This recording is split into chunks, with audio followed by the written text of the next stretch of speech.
Yes, in the previous class we have learned to make sample space. पूरी की पूरी exercise में just sample space बनाना था और कुछ हमें नहीं करना था। चलिए नया टॉपिक, इवेंट। इवेंट क्या होता है? फॉर एग्जाम्पल, आप दोनों आगे आना चाहोगे? बहुत चेयर्स खाली हैं।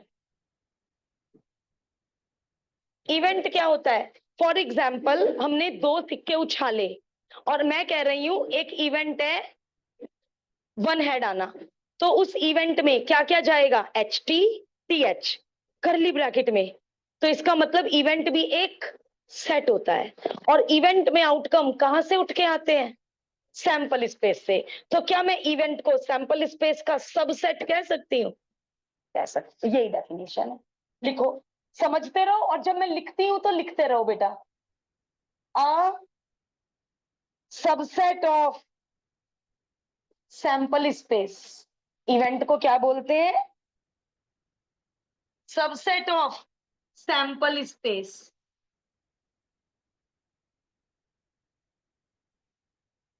Types of event,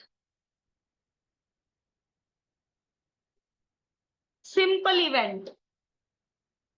simple event जिसमें केवल एक आउटकम होता है, has one outcome.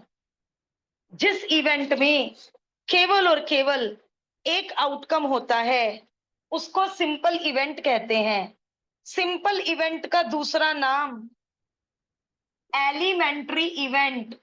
Simple event का तीसरा नाम इनडिकम्पोजिबल इवेंट। तीनों नाम कराने क्यों जरूरी है? एजर्शन, रीजन, या पता नहीं यार कहाँ कौन सा नाम दे दे। जो मैंने अभी एग्जांपल दिया HT और TH, वो सिंपल इवेंट नहीं है। क्यों? क्योंकि उसमें दो आउटकम है, HT और TH। कौन होता है सिंपल इवेंट? जिसमें केवल और केवल एक आउटकम है। मैम थर्ड नेम क्या है? इनडिकम्पोजिबल। इन INDECOMPOSIBLE, ओके। इनडिकम्पोजिबल। दूसरी तरह का इवेंट होता है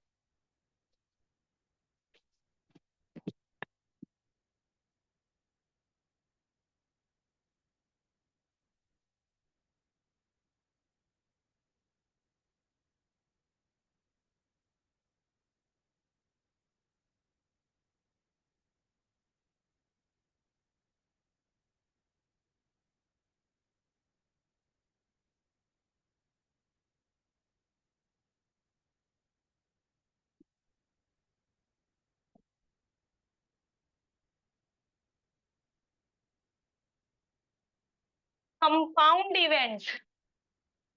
कंपाउंड इवेंट वो होते हैं जिसमें दो या दो से ज्यादा आउटकम हो। हैज टू और मोर देन टू आउटकम्स। जो अभी मैंने एग्जांपल दिया HTTH, उस इवेंट को कंपाउंड इवेंट की कैटेगरी में लिख सकते हैं। लिखो, सिंपल इवेंट, कंपाउंड इवेंट, दो तरह के इवेंट हैं।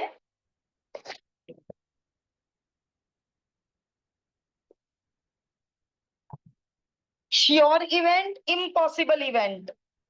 Sure event is the sample space itself. क्यों? सुनिए, अब सुनिए, जब लिखूंगी तब लिखिएगा। डाई थ्रो की 6 आया, कर्ली ब्रैकेट 6, ये तो श्योर इवेंट नहीं है। सिंपल इवेंट कहूंगी एक आउटकम है। श्योर इवेंट जबरदस्ती है 6 आएगा, ये तो कोई श्योरिटी नहीं है। अब देखो, अब मैं एक एग्जांपल बोल रही हूँ। इवेंट है डाई थ्रो किया, नंबर 7 से छोटा है। श्योर इवेंट, वो पक्का नंबर 7 से छोटा आएगा। डाई थ्रो की नंबर 7 से बड़ा है, इम्पॉसिबल इवेंट। साथ ही साथ समझ आ गया श्योर इवेंट और impossible event. Sure event sample space पूरा आ जाना चाहिए उसमें, है ना। मान लो मैं कहूं इवन नंबर आए, क्या जबरदस्ती है? 2 4 या 6 ही आएगा डाई थ्रो करने में, 5 भी तो आ सकता है। तो ये तो श्योर इवेंट नहीं हुआ ना, ये इम्पॉसिबल इवेंट हुआ। क्वाइट पॉसिबल 2 4 6 में से कुछ आ जाए, तो ये कुछ भी नहीं हुआ। ये कंपाउंड इवेंट हुआ क्योंकि इसमें कितने आउटकम है? 3, 2 4, 6 इन द कर्ली ब्रैकेट। ये सब सेट होते हैं, सैंपल स्पेस, इवेंट, ये सब सेट है। तो सारे आउटकम किस में लिखने हैं? ऑलवेज कर्ली ब्रैकेट में। ठीक है, चलिए वापिस आ जाइए, लिखिए।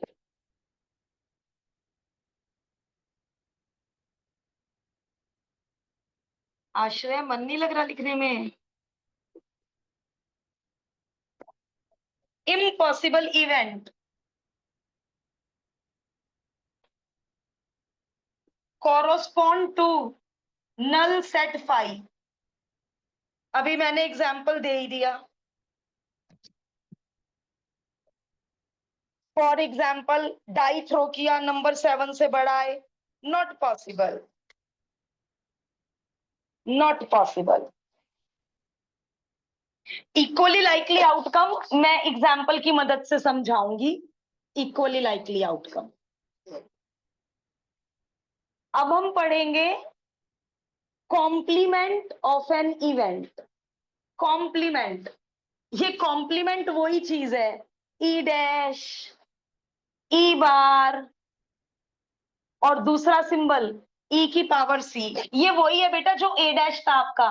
यदि ये कैपिटल ए होता था तो ये बाहर कौन होता था? जो यूनिवर्सल सेट में हो, ई में ना हो। यस, तो जो, और यहाँ पे यूनिवर्सल सेट होता था, अब यहाँ पे आ जाएगा पूरा सैंपल स्पेस। तो ये ई डैश अब हम जो पढ़ेंगे वो सारा सेट्स वाला पढ़ेंगे, और आप कहोगे मैम ये तो हमें सारा ऑलरेडी आता है। फॉर एग्जाम्पल 2 सिक्के उछाले, ये तो हो गया सैंपल स्पेस पूरा रेक्टेंगल, और मैंने इसमें कहा 2 हेड अकर, ये हो गया इवेंट टी, 2 हेड अकर। तो ई डैश में कौन कौन आएगा बेटा? जो एस में हो और ई में ना हो। तो जो सेट्स में कॉम्प्लीमेंट ऑफ अ सेट होता था, इवेंट सेट ही तो है, तो कॉम्प्लीमेंट कुछ और कैसे हो सकता है? तो ए डैश ई डैश को ही क्या कहते हैं? कॉम्प्लीमेंट, बिल्कुल सेट वाला। यूनियन और सब सेट वाला रिवाइज करेंगे। और ये किसके अंडर आता है? Algebra of events. हम पढ़ रहे हैं इवेंट्स का एलजेब्रा। 2 सेट को ऐड को ही कर सकते हैं, मल्टीप्लाई को ही कर सकते हैं, क्या कर सकते हैं? Union, intersection. चलिए, द इवेंट ए और बी वही चीज है, ए यूनियन बी वही है।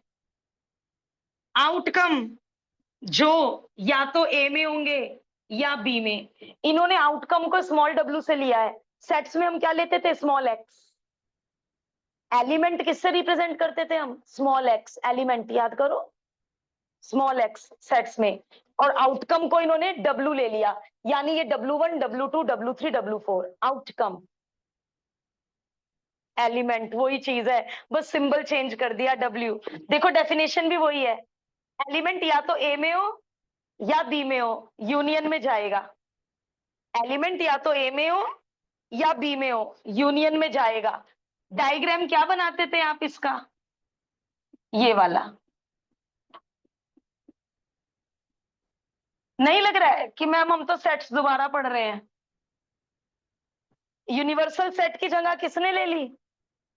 सैंपल स्पेस ने। सब कुछ वही।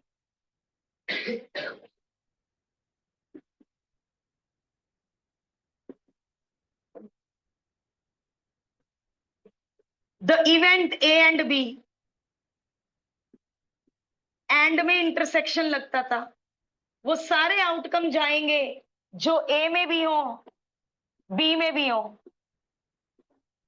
कॉमन वाले आउटकम जो ए में भी हो बी में भी हो, कॉमन वाले आउटकम जाएंगे।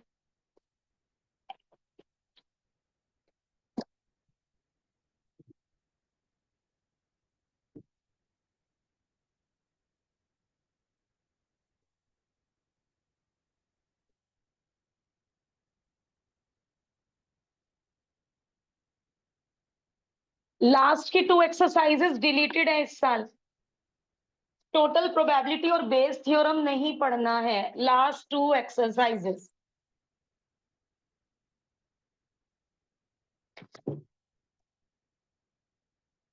तो अभी भी बहुत बड़ा चैप्टर है, आई थिंक उसके अलावा भी 5 या 6 है।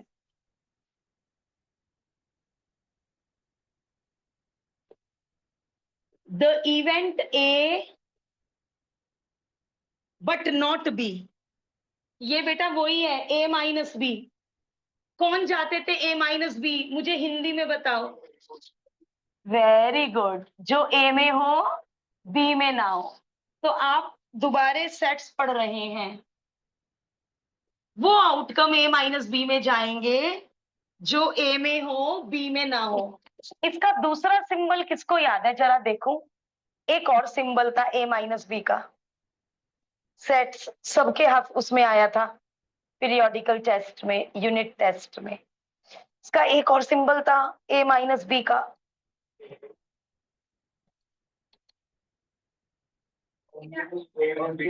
किसके साथ बी डैश? बिल्कुल गलत।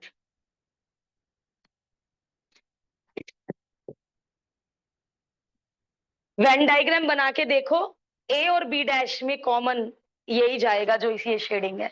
वेन डायग्राम बना के देखना, बहुत डिटेल में कराया था जब सेट्स पढ़ाया था, प्रूफ तक कराया था, proof. Exhaustive events,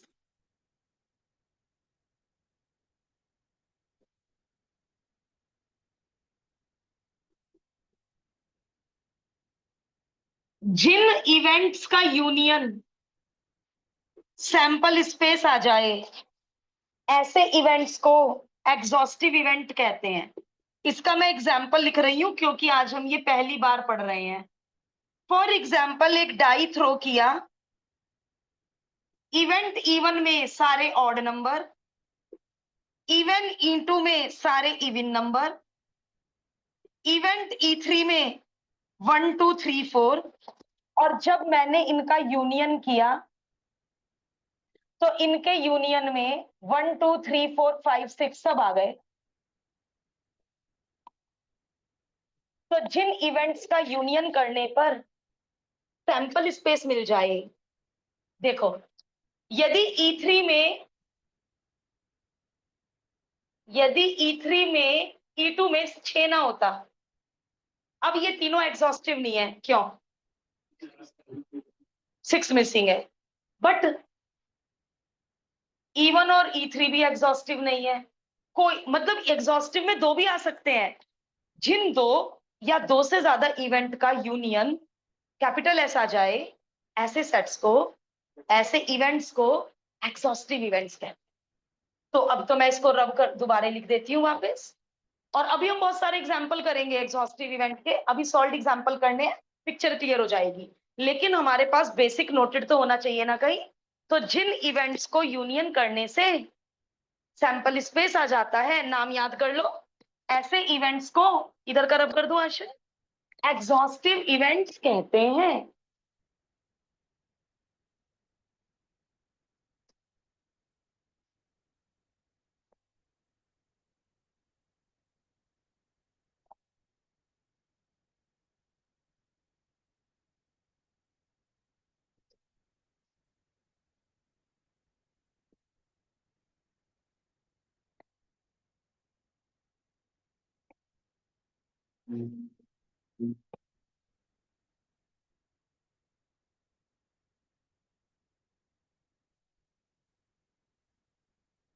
mutually exclusive events, ये बहुत इजी है। जिन दो इवेंट्स में कुछ कॉमन ना हो, ऐसे इवेंट्स को म्यूचुअली एक्सक्लूसिव इवेंट्स कहते हैं। ये बहुत अच्छा है। ये देखो, इसी एग्जाम्पल में, in the example above, in the example above E1 और E2 में कुछ कॉमन नहीं है, इसलिए E1 and E2 are mutually exclusive event. E1 और E3 एक्सक्लूसिव नहीं है, E2 और E3 भी एक्सक्लूसिव नहीं है, ओनली E1 और E2 ही म्यूचुअली एक्सक्लूसिव इवेंट्स हैं। जिन इवेंट्स में कुछ कॉमन ना हो, जिन इवेंट्स का इंटरसेक्शन 5 होता है, जिन इवेंट्स के कॉमन में एक सिंगल एलिमेंट भी नहीं होता, ऐसे इवेंट्स को म्यूचुअली एक्सक्लूसिव इवेंट्स कहते हैं।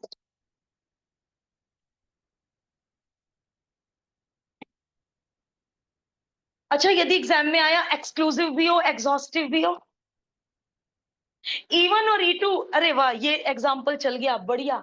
E1 and E2, rather E1 and E2 are exhaustive as well as, exhaustive भी है एंड म्यूचुअली एक्सक्लूसिव भी है। चांस की बात है हमारा एग्जाम्पल इसमें फिट बैठ गया, क्योंकि E1 और E2 का यूनियन, क्योंकि E1 और E2 का यूनियन S भी आ रहा है, तो इनका, इसने एग्जॉस्टिव की भी कंडीशन पूरी कर दी और इसने एक्सक्लूसिव की भी कंडीशन पूरी कर दी, तो E1 और E2 एक्सक्लूसिव भी कहलाएंगे और एग्जॉस्टिव भी कहलाएंगे। आई होप चेहरों से मुझे ऐसा लग रहा है कि मैम सेट सी दोबारा पढ़ा दिया आपने, नया क्या था, केवल ये क्या था नया, म्यूचुअली एक्सक्लूसिव और एग्जॉस्टिव। प्रोबेबिलिटी एक्सरसाइज में भी नहीं निकालनी, एक्सरसाइज 1 में हमने प्रोबेबिलिटी नहीं निकाली, we have just made the, और इसमें केवल वो आपको A union B, A intersection B, A minus B, exclusive exhaustive, इनके बारे में बात करेंगे, प्रोबेबिलिटी निकालेंगे कल। आज के एग्जाम्पल में क्या करना है, कर्ली ब्रैकेट में इवेंट बनाना है और फिर ए यूनियन बी, जो जो ये बोलेंगे वो करना है। तो स्टार्ट एग्जाम्पल नंबर 1, केवल 4 example, only and only 4।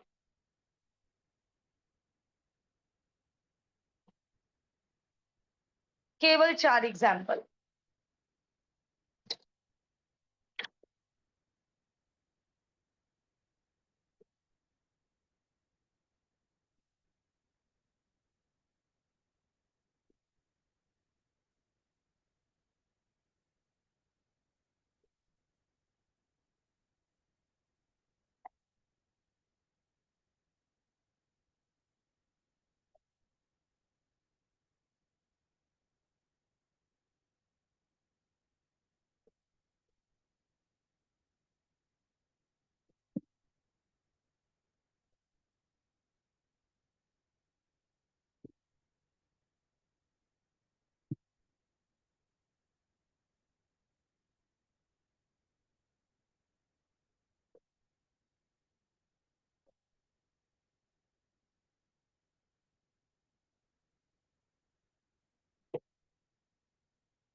Saraswati Vihar में कब से बोले हाफ ईयरली? 9 से। एग्जाम्पल नंबर 1, सैंपल स्पेस बना लो, डाई थ्रो करने का आधा नंबर मिल जाएगा, सैंपल स्पेस बनाने का। कैपिटल ई, डाई ने 4 शो किया, कैपिटल एफ, डाई ने इवन नंबर शो किया। क्या ई और एफ म्यूचुअली एक्सक्लूसिव है क्या? चलो ये रही डेफिनेशन, ई और एफ में कॉमन कर्ली ब्रैकेट 4 जो कि 5 नहीं है, इसलिए E and F R not mutually exclusive. बेटे पूरा एक्सप्लेनेशन देना, अपना आधा नंबर भी डिडक्ट मत होने देना, पूरा एक्सप्लेनेशन दो कि इनमें तो कुछ कॉमन मिल रहा है, इनका कॉमन एम्प्टी सेट नहीं है, खाली सेट नहीं है, तो इसलिए ये दोनों म्यूचुअली एक्सक्लूसिव नहीं है। पूरा एक्सप्लेनेशन दो प्लीज।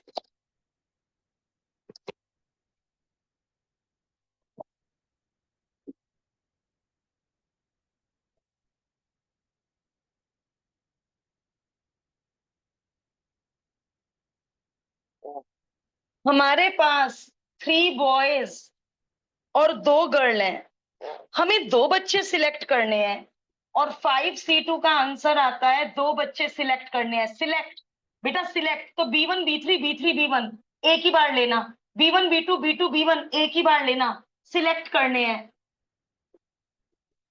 तो 10 तरीके आएंगे, तो मुझे पता चल चुका है सैंपल स्पेस में 10 आउटकम होने वाले हैं।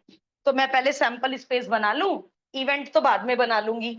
एक्सरसाइज 1 में सीख ही चुके हैं sample space, B1 B2 B1 B3 B1 G1 symmetry बनाऊंगी मैं, छूट ना जाए। B1 G2, B2 B3, B2 G1, B2 G2। B2 के साथ मैंने कौन नहीं लिया? B1 नहीं लिया, क्योंकि B1 B2 और B2 B1 एक ही बात होती है। अब मैं B3 के साथ लूंगी, B3 G1, B3 G2। अब मैं G1 के साथ लूंगी, G1 G2। 1 2 3 4 5 6 7 8 9 10। कोई नहीं छुटा। सिलेक्शन की बात हो रही है तो B1 B2 B2 B1 को अलग अलग मत ले लेना। इवेंट E1, बोथ द बच्चे जो सिलेक्ट किए बॉयज हो, बोथ द बच्चे बॉयज हो। B1 B2 जाएगा, B1 B3 जाएगा, B2 B3 जाएगा। और भी कोई है क्या? 3 ही मिल रहे हैं मुझे जिनमें दोनों बच्चे बॉयज हो। इवेंट E2 में जाएगा 1 बॉय एंड 1 गर्ल। 1 बॉय और 1 गर्ल वाले यहां भर दो, जिसमें एक सिलेक्टेड बच्चा बॉय हो। अच्छा, अब आपको ये तो नहीं लग रहा E1 E2 क्यों यूज किया है? क्या क्या यूज कर सकते हो? Capital E, capital F, capital A, capital B। E1 E2 जो आपका मन करे, क्योंकि इन्होंने क्वेश्चन में सेट का नाम नहीं दिया, तो जो मेरा मन करेगा वो मैं इवेंट का नाम रख सकती हूँ। ABCDEF, E1 E2। तो भाई ये दो एग्जाम्पल तो बहुत इजी निकले। पहली दो एक्सरसाइज इतनी ही इजी हैं। जो प्रिपेयर करने वाली एक्सरसाइज है वो है 3 4 5 6। उन चारों में बहुत मेहनत करनी है बेटे, हमें बहुत बहुत मेहनत। 12.3 से 12.6 तक इन 4 एक्सरसाइज में बहुत मेहनत और बहुत लॉजिकल थिंकिंग रिक्वायर्ड होगी।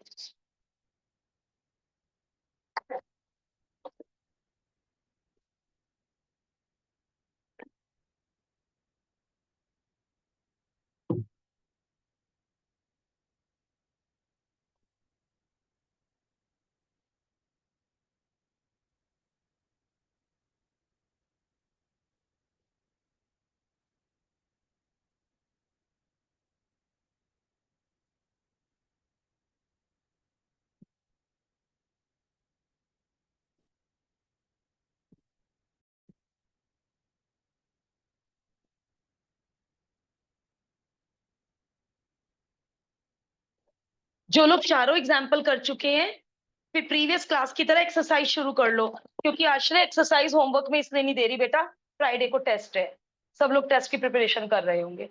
तो एक्सरसाइज यहीं बैठ के करो फ्राइडे की तरह, उस प्रीवियस क्लास की तरह।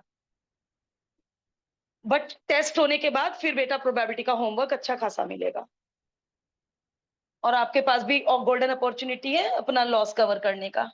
एग्जाम्पल 3, एक सिक्का उछाला, यदि हेड आया तो बॉल निकाली, और मेरे पास 3 रेड और 4 ब्लैक बॉल है। ओके, हेड आने पे बॉल निकाली, और कौन सी बॉल निकली पता नहीं, तो HR1, HR2, HR3, HB1, HB2, HB3, HB4। क्योंकि मुझे नहीं पता हेड आने पे कौन सी बॉल निकली।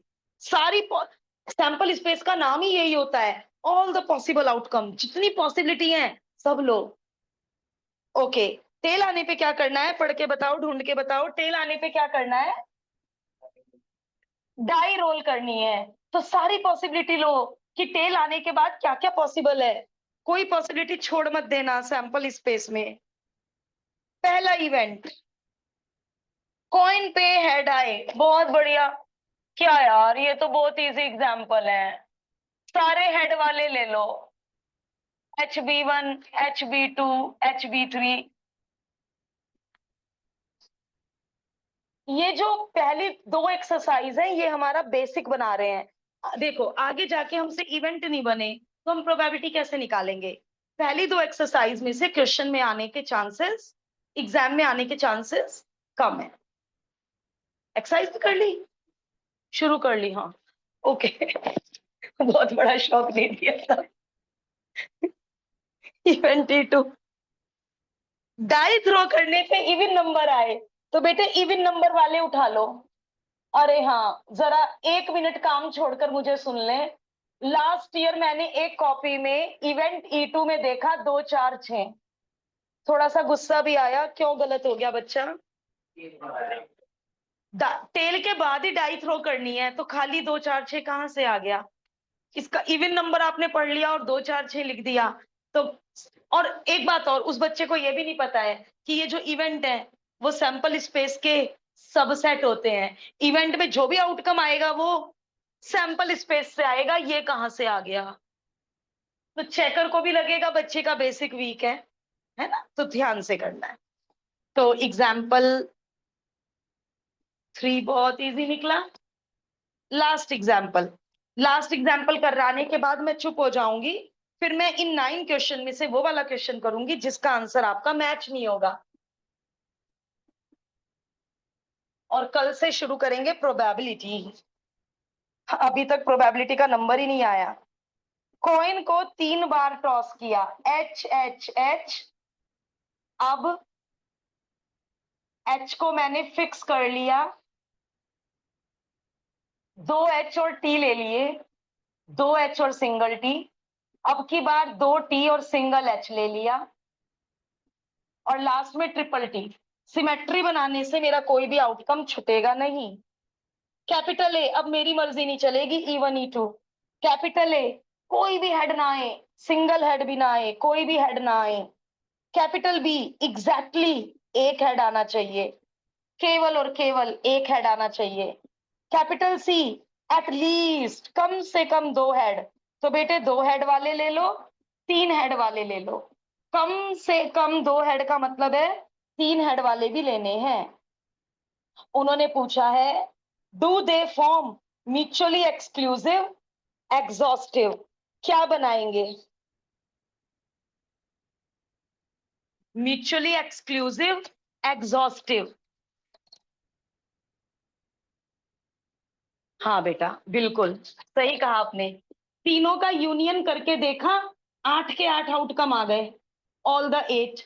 एंड ए और बी में कुछ कॉमन नहीं, बी और सी में कुछ कॉमन नहीं, ए और सी में कुछ कॉमन नहीं।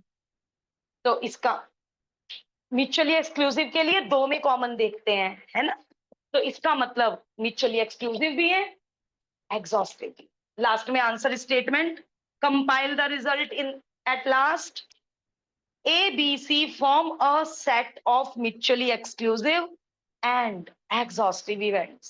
लास्ट में आंसर स्टेटमेंट लिखना कंपलसरी है। At every cost you have to write the answer statement.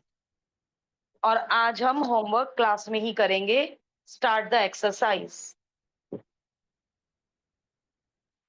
मेरा मन नहीं मान रहा है, एक बार और बोल दूं, 12.3 very very very very very very very important. Probability निकालना सिखाएंगे। 16 में से 8-9 एग्जाम्पल इजी हैं, बट कुछ एग्जाम्पल हॉट्स लेवल भी।